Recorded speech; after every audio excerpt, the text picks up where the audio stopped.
Bonjour! Bonjour! Bonjour! Bonjour bonheurs. Ooh la la, there's so much going on. Can you see me? There's a hat, there's glasses. What am I, Johnny Knoxville? Hi. My Turn it on, baby. Get it. You're on now. You're live. Let's go. Be here now. Thank you very much.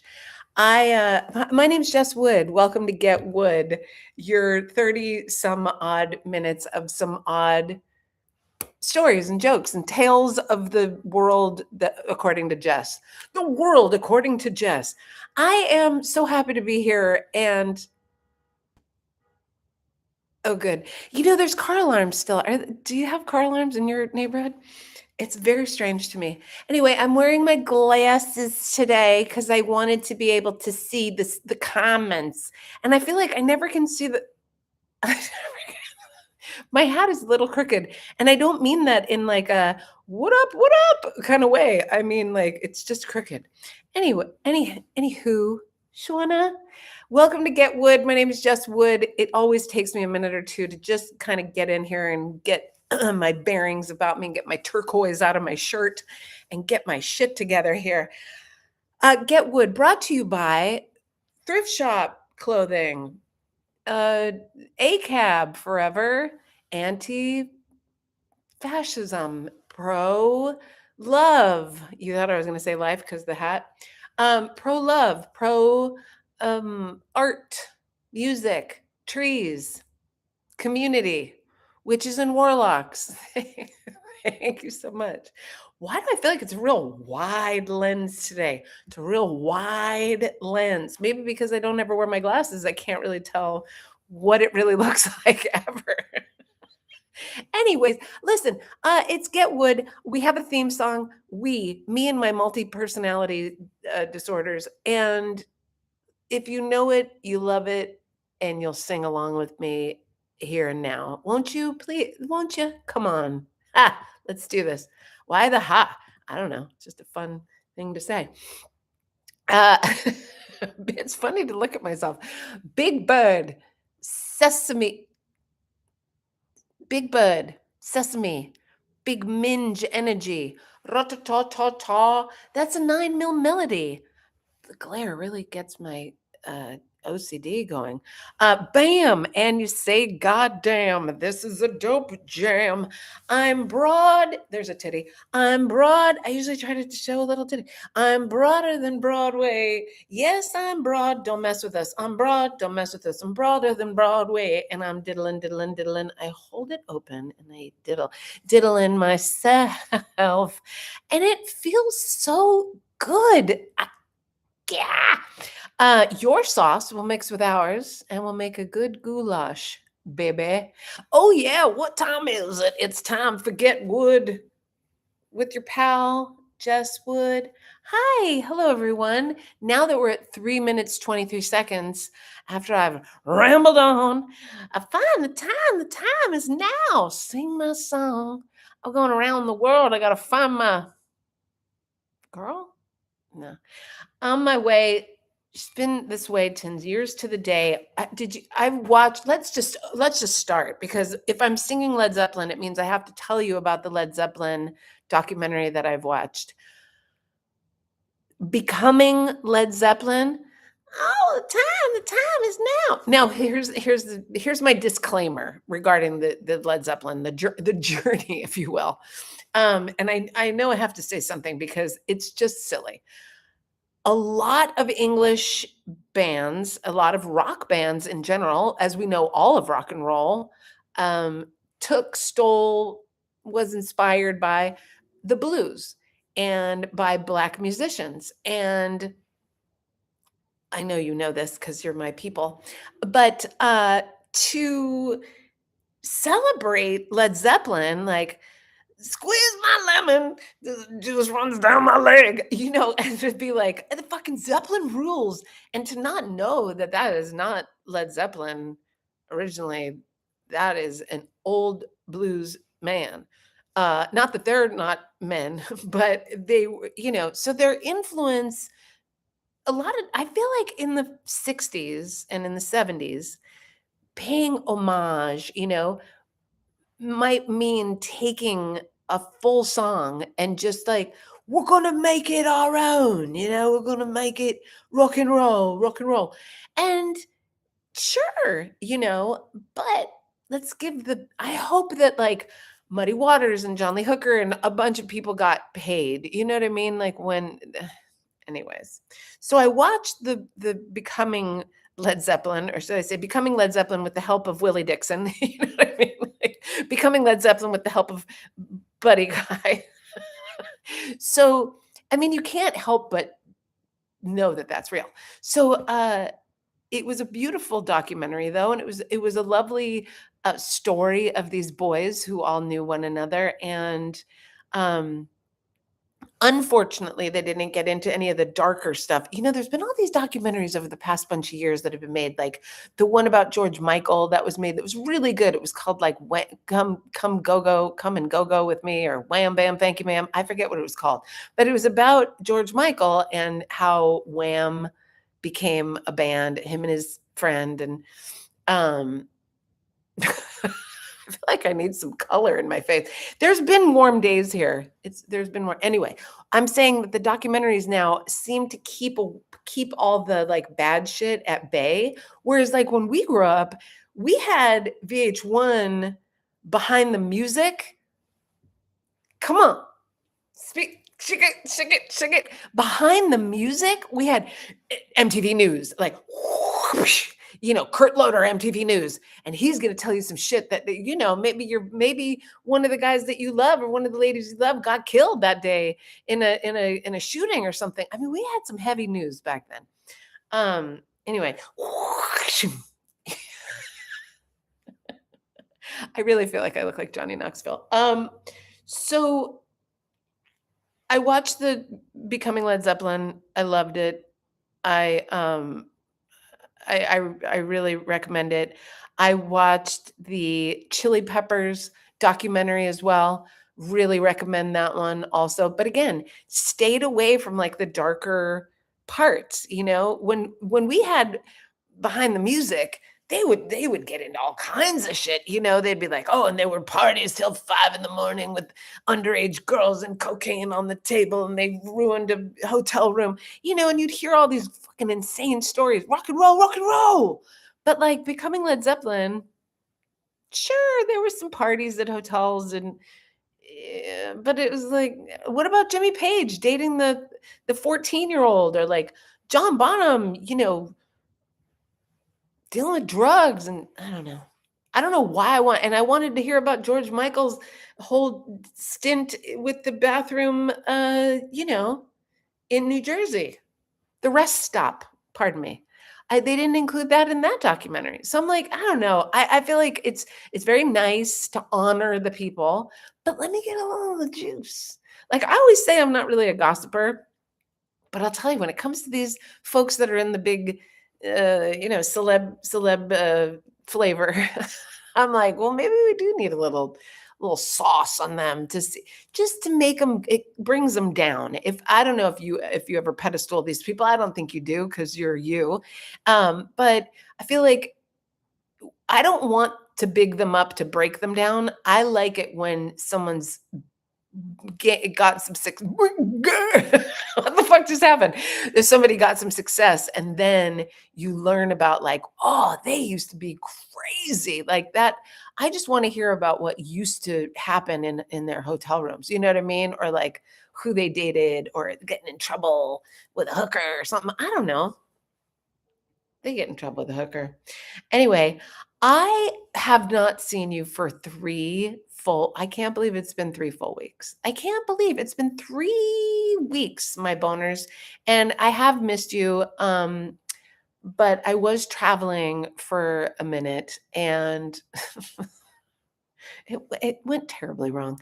Um, it do you remember, do any of my Gen Xers remember this one? When you used to travel, I don't remember when it happened or where it happened or who it happened to. I don't think it ever happened to me, but maybe it did. I feel like there was a thing where people were like, oh, you're traveling, business or pleasure?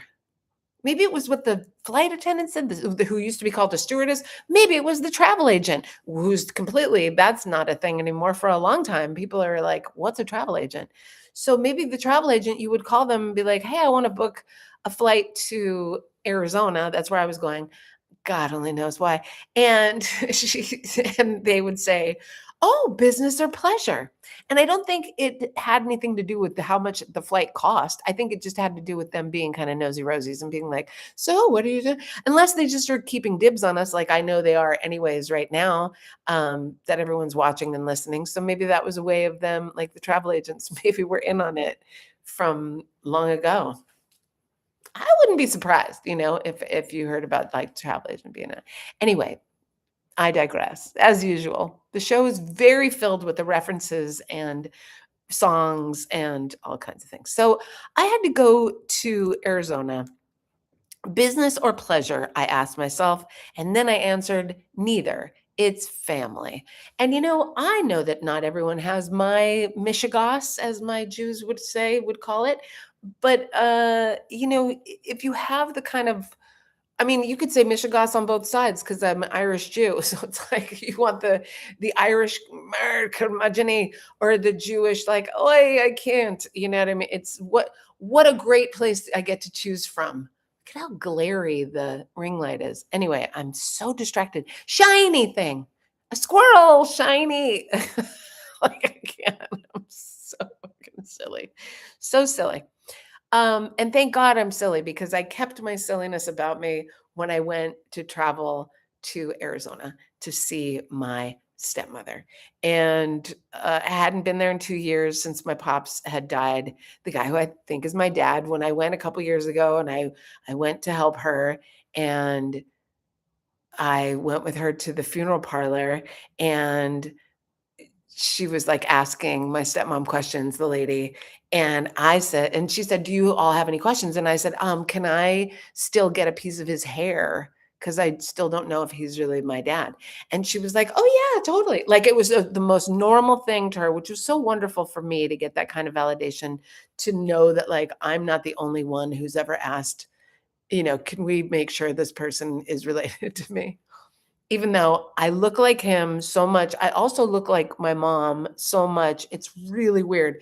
It's like the older I get, I guess it's because it's the age I'm getting to where I was also becoming an adult at the child's age. So I recognize them more in myself now because I'm like getting to be I don't know, it's very freaky. Do you look at yourself and see your parents? Are you gonna get a fucking face crack? No, there won't be. That won't be happening. Anyway, so I go to Arizona. I get my plane ticket, and I like to do the JetBlue because they have the TV and the stuff, and I keep my wire headphones. I always have my wire headphones, and um, I notice as I'm boarding the plane at JFK that there are a lot of Hasidic Jews in on the flight.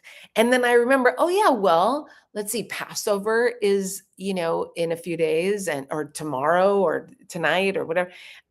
Easter, not that they would care to do that, but I realized, oh yeah, so it makes sense, like a lot of Jews traveling for the holiday. But it was so crowded with them. I don't wanna sound mean, but I did ask my auntie one time because, I wasn't raised Jewish, but my mom was. My mom had a bat mitzvah and went to Hebrew school and all that stuff, and my auntie knows how to pray for, like, Baruch atah, the whole deal. So I often will ask my auntie, like, for references, for Jewish kind of references or, knowledge, and so I asked her, um are we like, is that like us? We're Jews, they're Jews. Are we like about the Hasids, about the Orthodox? And she goes, they are not us. We are not them. She got very like adamant about it. So I thought, oh, okay, okay. So I'm not gonna, ruffle those feathers. But there were so many, and there was a woman next to me who was a wife and a mother, wife of the man sitting across the aisle, mothered to the 3 boys that were all there was one on the end and the mom in the middle, and then I had the window because I like to have a little snoozerama. And the fucking the kids, the 3 boys, and I don't mean to sound too rude here when I say this, but it was really severe. Um, the boy on the aisle in our seats here, he kept leaning across his mother and, like, looking at me really intensely intense.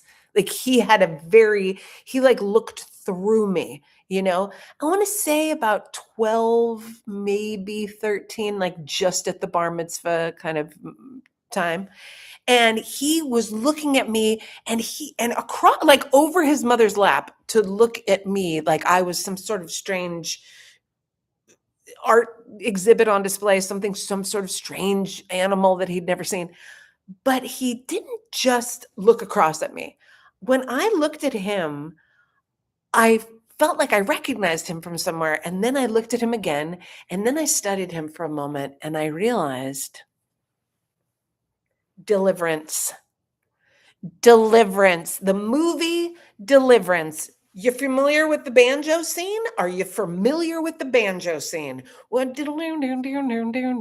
I know it's like squeal like a pig, you got a pretty mouth, and the banjo scene. Those are the top three in Deliverance. This kid looked like the most inbred. I mean, it was really outrageous, but he looked like the kid from Deliverance, which is like, that's odd, right? There's this very urban New York Jewish child, and then this very Appalachian, I don't know, Christian child, and bonjour, journée, and uh, and yet, because the inbreeding was so intense, the kid looked the same. So he's looking over at me, and I'm trying to not look at him. I don't want to look at him. I don't want to engage with this child on the airplane. And the mom, meanwhile, she's got her leg up, like she is so comfortable in the middle seat of a fucking airplane. We're not in first class. This is coach, for Christ's sakes. She's got her leg on like my side of the thing. Then she's got, oh, I'm shaking the whole desk. Then she's got her arm on my armrest. And I don't know if you've ever flown the Jet Blues, but they have the controllers are on the arm. And so they say in the beginning when they're giving their little spiel out, they go, thanks, don't mess with us, titties. They give their spiel out in the beginning of the thing when they're telling you how to work a seatbelt, which I can't believe they still do that. But they say, and remember, be aware that your neighbor's volume and channel controls are on your armrest. So don't lean on your neighbor's armrest. Look at what's going on. Okay. Well, this lady, not only did she not care about the safety measures or anything, she didn't care about anything except if that Pepsi was kosher. That was a big, big issue for a long time studying the can of Pepsi. Okay. And look, people have their stuff. That's fine. You have your thing, that's fine. But the stretched out and then the kid staring over her, she's pulled out a thing of raw, I don't know, what do you call it? Just beef, pastrami, just strips of pastrami beef, not a napkin, not a fork, not a bag, just like beef in a wax paper. So this is what I'm contending with on the airplane.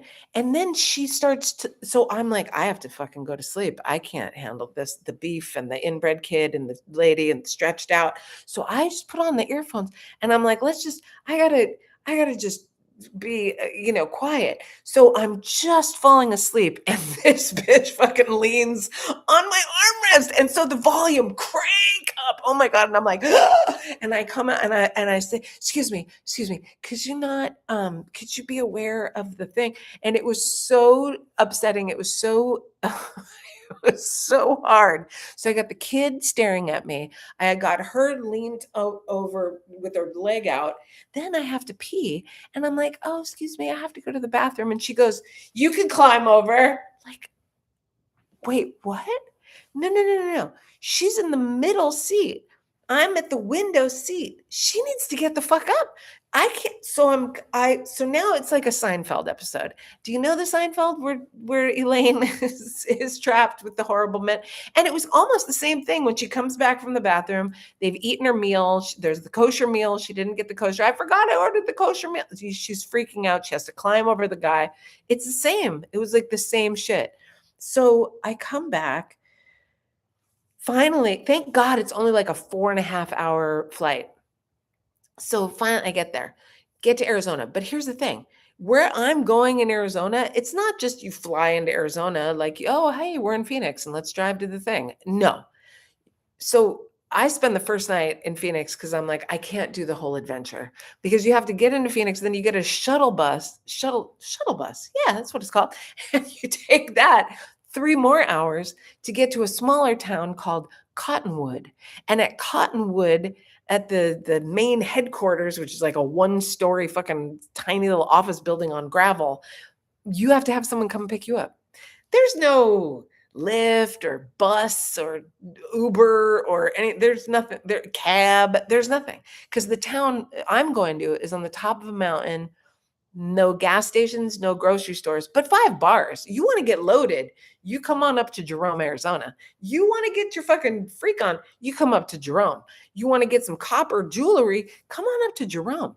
But you want to get a sandwich or some cigarettes or gas, you gotta, as they say, you gotta get off the mountain.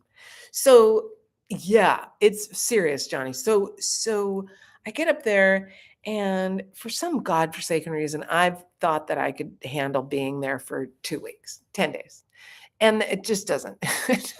It's just from the minute I get there, it's horrified. I'm horrified. Like my friend Rainbow comes and picks me up. That's what kind of town it is. There are people called Rainbow who I love. Rainbow is one of my favorite people in the world. I would put her in my best friend clique if only we lived closer to one another.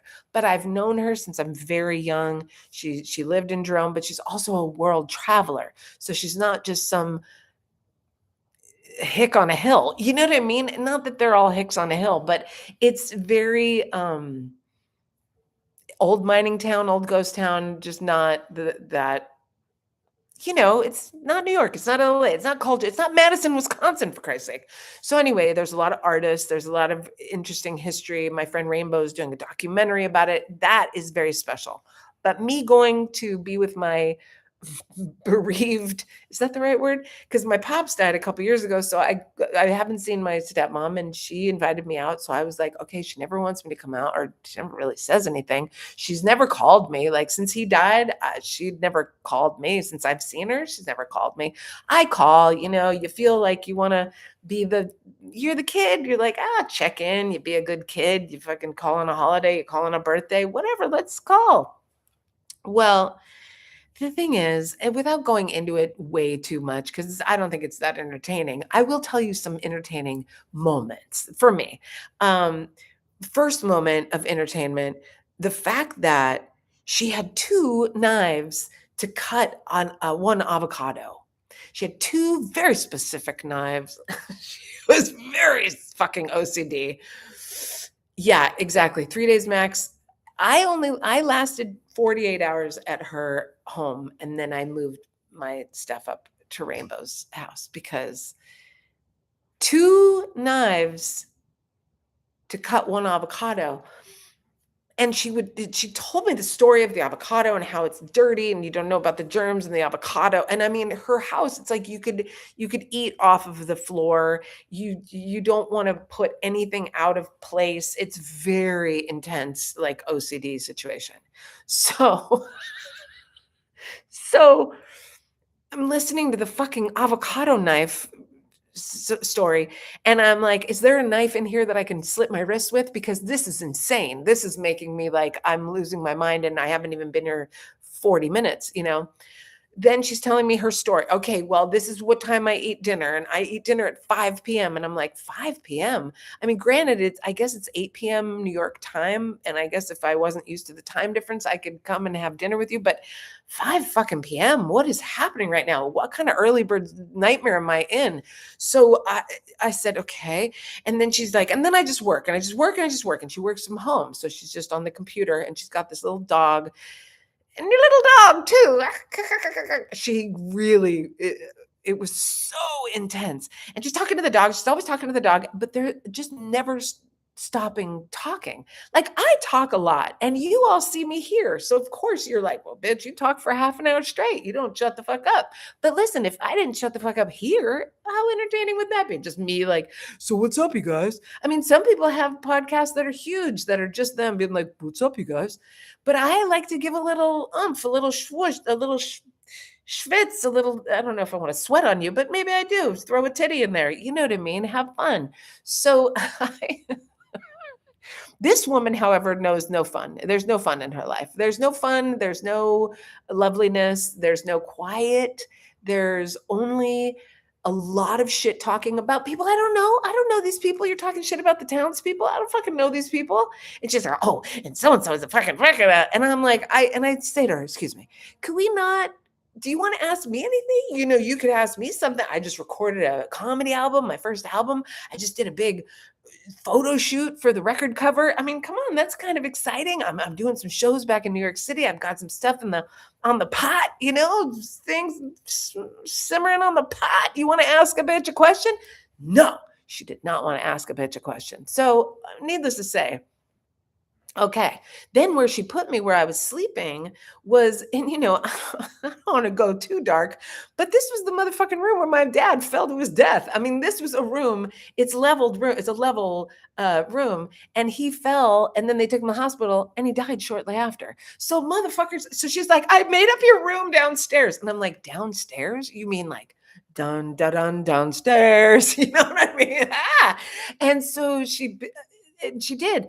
And so she had taken a photo of the room before I got there. And she's like, here's your room. What do you think? The room, it looks great, right? And I said, yeah, but you know, I personally am really, I get, what is it the kids call it? The ick. I get the ick from his paintings. My father who has passed away.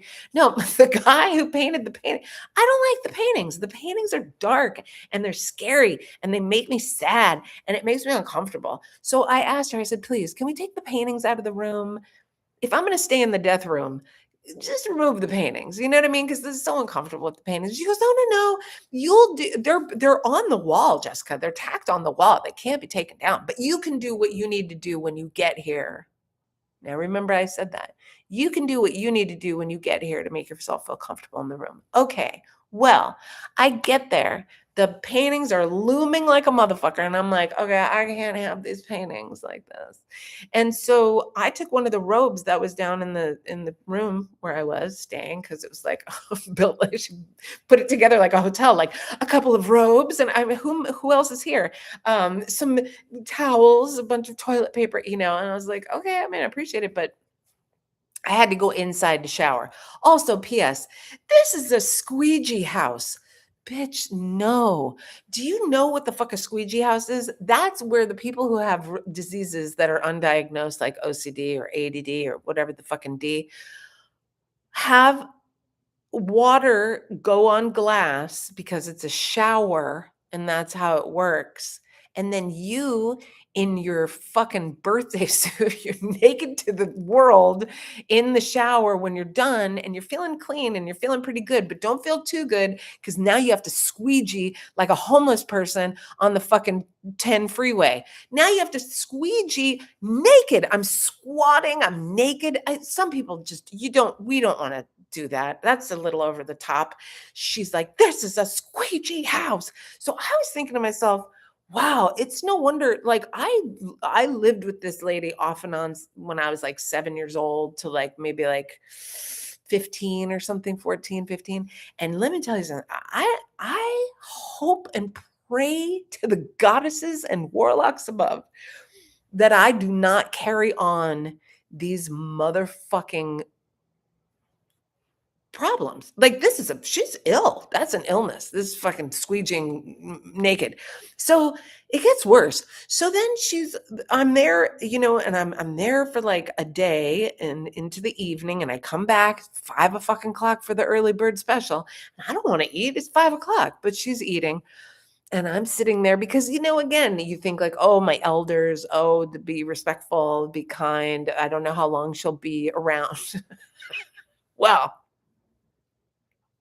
she gives me a few things, and she gives them to me in a way that's like kind of feels like she feels bad about something. I don't know. I can't figure it out. But when people are weird and there's an energy that's off, and she's like, "Oh, hang on, these earrings." And like she would just think of it, "Oh, I have these earrings. I don't ever wear them. You should take these earrings." Okay. Here's a canvas bag, a tote bag. I put one downstairs that your aunt, my dad's sister, who by the way is dying, um, she's a designer, so she had made these pretty designs on the tote bags, and so my stepmom said, "You should have them. You should take," so I put one downstairs, and here's another one you can take. But the one downstairs, you should use it for your laundry. And I was like, "Okay, cool, thanks."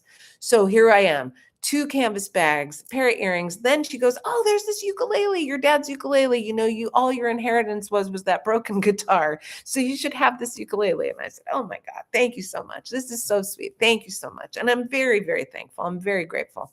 So I take the stuff downstairs to the room. And on a side note, this room where I was staying has an entrance that's separate from the rest of the house, and so you don't have to go through the whole house because it's a fucking big house. So you can go up the like mountain. It's like a red rock, like stone stair climb about where you can make your way up to the road, where it's not a paved road, it's a gravel mountain dirt road, just so you know for further reference. So um I've taken one of the robes and I've placed it over one of the paintings that was looming over the bed that was making me uncomfortable. Um and then I went the next day, and I I hung around with a couple of friends that work in the town at the bars, and because that's the only place to work. And I hung out with them, and then and one of them's named Rainbow, and that's my female friend up there. And then the male friend that I have, his name is Greer, and Greer stands for Grateful Dead Jefferson Airplane mixed together. That's how hippie this town was. Also 1980, a High Times magazine, the cover said, "Whole town busted for pot," and it was the Jerome postcard. So it's really like that type of town. And needless to say, my pops was a very big stoner. He played a lot of guitar. He was an artist. He drew a lot. He was kind of a tomcat with the ladies, even though he was married for a really long time. But his wife, is like the two knife avocados. So I go out for the day and I hang out at one of the bars, and I'm hanging out with Greer because he's the bartender. And then I get back at 5 o'clock. 5 o'clock, you got to go back at 5 o'clock. And so I go back at 5 o'clock, and she's in a little bit of a mood, and I'm like, okay, it's cool, it's okay, whatever. So we eat, and then she says, oh, and then in the morning, I see her after I do all my morning shit. I see her and the dog, and I'm like, "Hey, good morning. Hey." It's like it's only my third morning there, I believe, because it was Tuesday, Wednesday, Thursday. Yeah. I got there Tuesday, spent the night Tuesday, hung out Wednesday, spent the night Wednesday, got up Thursday with her, and then was like, "Hey, good morning." And so she's all, "I have something really important I need to talk to you about." And I was like, "Oh my God, what's going on? Emergency meeting at the family house." I don't know. So she starts telling the story about a fucking girl who's like OD'd from fentanyl, and she's going on and on about this girl, and people really liked her up here. And I'm like, "Why?" I said, "I'm going to stop you right now. Why are you telling me this?" And she said, because I have to warn you because I know you've been hanging out at the bars and that's where all the fentanyl is. So you just better be careful up there. You just better watch out. And I stepped back and I said, excuse me, excuse me, bitch. But I have not even had a drink in fucking decades. I mean, maybe like one Christmas a coquito, I think, in the last like 10, 12 years, a coquito doesn't even count. Anyway, what I'm meaning to say is fuck you. And how dare you accuse me of being a fentanyl? What are you crazy? Also, I haven't done hard drugs. Yes, I was a heroin addict. Yes, that is true. But I have not done hard drugs in over 20 plus years. So fuck you. You know what I mean? Like it's so insulting. So insulting. So I was very insulted by it. So then I leave because I'm like, this lady, it's morning. I'm going to go have my day. And I go have my day. And then I come back, 5 o'clock, and she's making matzah something because I had brought matzah for Passover and all because I thought it would be lovely and celebratory. All this bitch has done is complain, gossip, and be OCD with me and like plead poverty, which by the way, she said she was going to pay for the trip if I came out. Of course, I'll take care of it. It's expensive to get, and you have to take the shuttle bus as well as the plane. And shut up because you're lying. So I come back. She's making the matzah. She's acting like nothing has ever happened. Also, there's no music ever. Does anybody have a problem with that? I have a very big problem with being in a home and there not being any music playing. Like there's no music. You don't want to have any music for like the dinner time or the morning time, lovely time, music time. It's just so sad to me. Anyway, so she's making the thing and she's bucking around about complaining about something.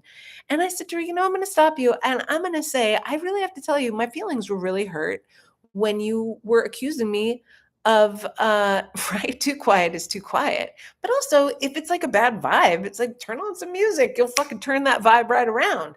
So I said to her, it's really heartbreaking and really felt really bad and hurt my feelings a lot that you accused me of being like a drug addict and being that I'm in some sort of trouble or I have to be careful or something, that I'm not like a grown person that's been taking care of herself since I'm 14 years old. I said, even you have said to me, I've been on my own since I'm 14 years old or 7. You said, oh, you were on your own when you were 7. Well, that's not good. You're an adult. Help me. So she got so defensive when I said my feelings were hurt that she started screaming at me and telling me that her feelings were hurt because I put a robe over the painting of my dad's downstairs in the death room. And I'm like, listen, lady, if that's, you told me I could be comfortable. And she's like, what about my comfortable? So she's screaming like a lunatic screaming at me. And I didn't scream back because that's not what I wanted to accomplish. I was like, hey, hey, stop. Hey, this is terrible. What's going on right now? You've never called me. It was my dad. I know it was your husband, but I've called you a bunch over the last couple of years. You've never called me. And she's like, my friends always say I don't call them. Listen, I should be something different than just like a friend. You know what I mean? I don't know. So I said to her, this is so hurtful. I can't really deal with this. So I went and packed an overnight bag. I changed my flight. I packed an overnight bag and I went up to Rainbows. And then I texted her and I said, hey, I came to Rainbows. I'm going to stay here until I leave. And I'm going to go stay with some other friends in another spot. And then she writes back one word. Okay. I'm like, bitch. So I know I'm going a little over, but I just want to finish the story because it's just so intense. And so I'm at Rainbows, and then in the morning, first thing in the morning, 8 o'clock in the morning, which I'm not awake yet because she's been waking me up at 6 o'clock every morning with her and her dog upstairs fucking flipping out doing what they do. And now I'm down at Rainbows and I'm able to sleep, and it's 8 o'clock, and then my phone is buzzing in the other room, and I'm like, oh God, what is that? Who would be doing that? And so finally get up and I look and it's her, and she's like, I'm going to be walking by Rainbow's house in 10 minutes and I want my key back. And like my stuff is still at the house. And I'm like, And also, you're the hurtful lady. Like, what are you doing? And I go, well, I'll come after coffee. I'll come and grab my stuff and I'll return your key. She goes, no. In the text. I'm like, dude, the fuck? No. I expect my key in 10 minutes outside and down below the stairs or whatever. So I'm like, okay, bitch, you know what? Okay. I don't know anyone like this in my life. There's no one that I hold in my life that has this type of energy or this type of negativity, anger, upset, false accusation-y. Like, we don't need this anymore. So, but I'm thinking, well, what the fuck? How am I going to get my bag? So I go down the stairs and she's got her hand out waiting, her hand out and not even looking at me, just a hand, just a fucking cold freezing hand. And I put the key in it because that's all it was one key. You know what Rainbow had on her key? She had a keychain. It was a wand, a magic wand with like purple glitter and stars and all these pretty little things like a fairy wonderland. You know what my stepmother had? One key, bitch, cold, freezing key. So I just gave her the key. And she like, and then she turned her head and she goes, your room will be open. No, didn't even say your room. She said the guest room will be open. Jesus, it's freezing up here. So not 45 minutes later, I go down to get my bag, and it's a rolly bag. And like I said earlier, it's a very dirt road out there. So there's no way to rolly it anywhere. But my friends are working and I don't have a car, and I'm not going to ask this bitch for fucking ride up the hill, so I know what I'm getting into. So I go down, and it's a beautiful morning. It's a gorgeous morning on this mountain. I mean, that's the one thing that's saving grace is like the nature is just like naturing big time. I cried at a cloud. You know what I mean? Like that's the beauty of this life is like tragically beautiful. I always say like stuff is dying all the time, but then it's blooming like a motherfucker. Like you got these cherry blossoms outside of my apartment right now. They're so beautiful. Anyway, so I go down the road. It's about like 4 mountain blocks, I guess. And I get down there and the room is open and I open it. And this bitch has stripped every single thing off of the bed, the robe, the towel, everything is gone. Everything is gone. Not only are all the things stripped out of the bed, off the room, all the linens, all the thing, any kind of record of me ever being there, which by the way was very reminiscent of the 2 years before when we came after my dad had died. And she told me and Rainbow to get every stitch of his clothing out of here, every single stitch of clothing out. Bitch, So I looked around the room and I just started laughing. And I go, oh my God, I guess I'm dead to her now too.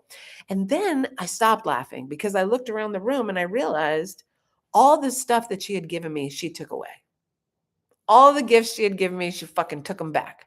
Not only that, but I had packed in my rolly bag before I left the night before for my overnight, I had packed the linen bag that my auntie had made, who's dying, with my laundry in my rolly bag and zipped it up.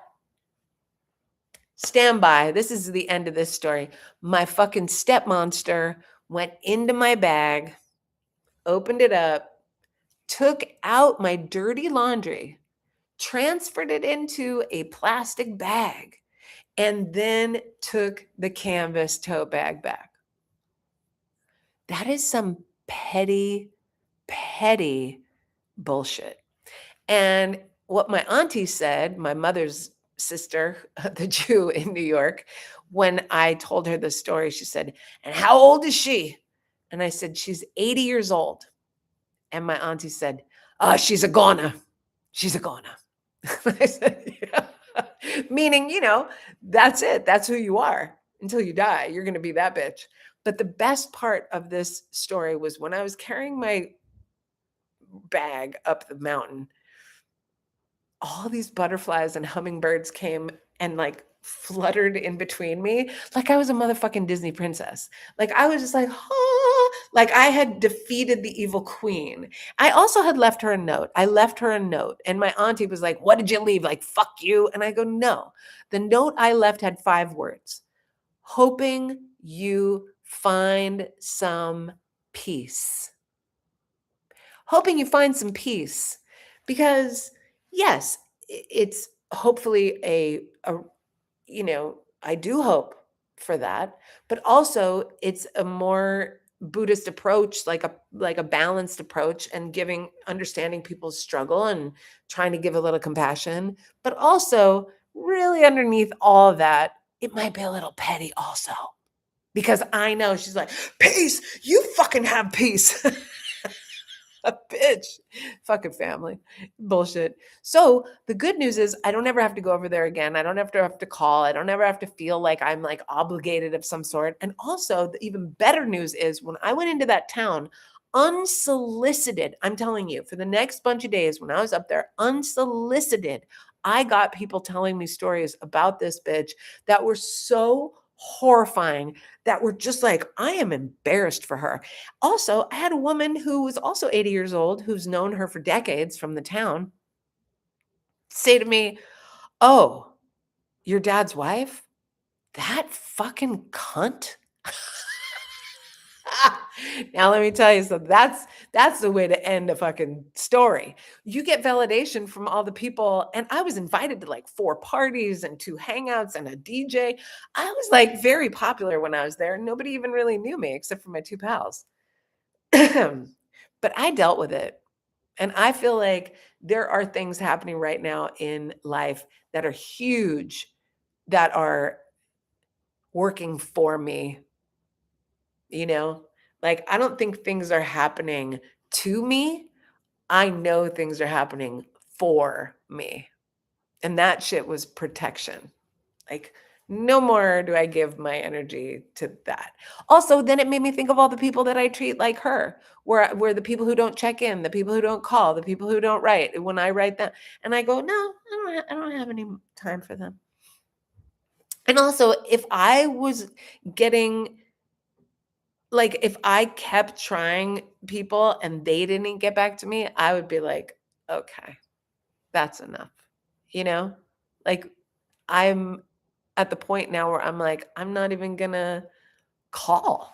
Like, why? Ugh, burr.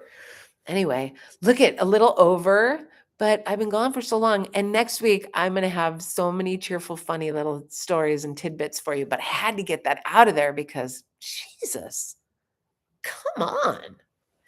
Anyway, Johnny, Johnny, you're the best. I tell you, thanks for hanging around with me. And everybody else, you missed out. No, thank you so much for hanging. Thanks for watching.